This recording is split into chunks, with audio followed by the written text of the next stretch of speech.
This week, we are actually skipping forward and I'm rearranging. So you're gonna actually pull out your W7, which stood for week 7, even though we're not on week 7, no big deal. But basically you had two things. This, which is full of wild rice on the inside, and then this Jack's seasoning, which has the seasoning to make the burger. So to start with, we're not going to use the seasoning first. We're just going to use wild rice. And then you're going to need some chicken stock or broth or just water. And then you will need a saucepan. It's basically the first step equipment that you're going to need.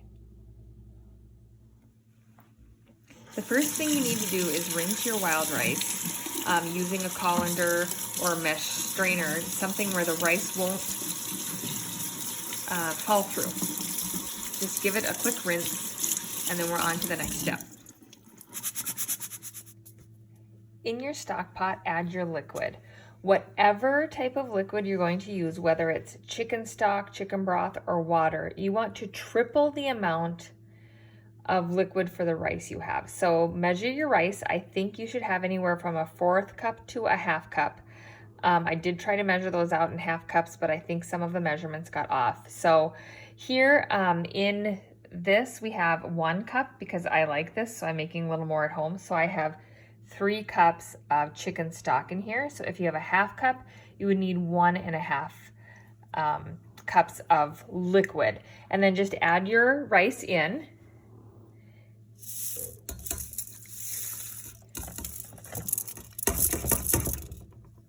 Try to get it all out. And then you are actually going to put this on medium high. We want to get it to a simmer, and then we are going to actually let it simmer for about 40 to 45 minutes. It takes a little bit of time, so you're going to have some patience, but this is really the first step.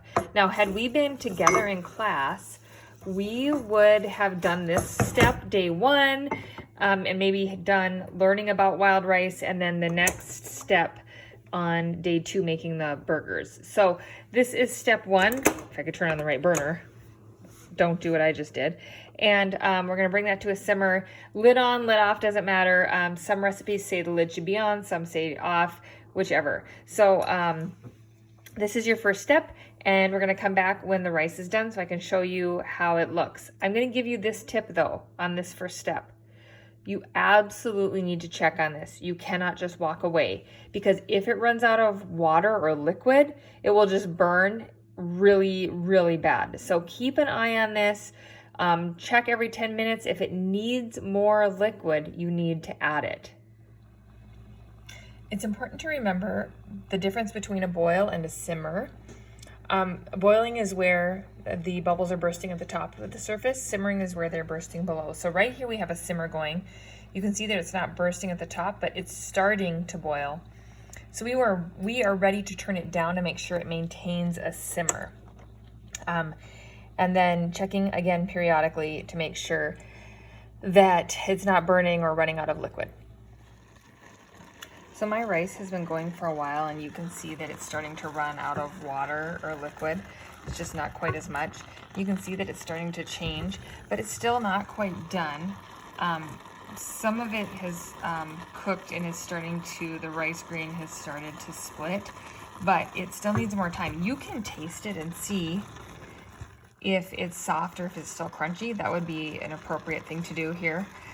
Or you can go by look as well, which I will I will post another section of video for when it's kind of done. But I plan to add a little more water here. It's got some in there, but I just don't want it to burn. When your rice is done, it should look something like this. You should see that it's kind of split, and some of the granules are, whoa, sorry, that got foggy, swelled. And it kind of looks different. There might still be some water in the bottom, so it has to cool, and what you can do is let it cool and see if that water absorbs, and then if it doesn't, just drain it off again in a colander with the rice won't fall through. But this is your stopping point for now, because you have to have it cool before you can go on to the next step.